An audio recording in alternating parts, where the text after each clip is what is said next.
Praise the lord. ఈరోజు దేవుని యొక్క వాగ్దానం, యెహోవా నిన్ను తలగా నియమించును గాని తోకగా నియమింపరు.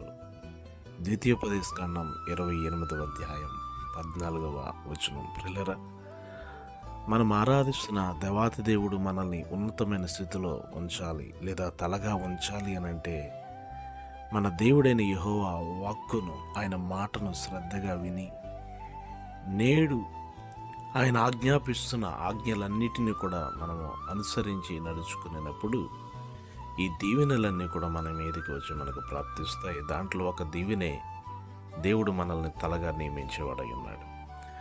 ఆయనను ప్రేమించువారు ఆస్తికర్తలుగా ఉండగలుగుతారు. ఆయనని మనం ఎలాగూ ప్రేమించగలుగుతున్నాం?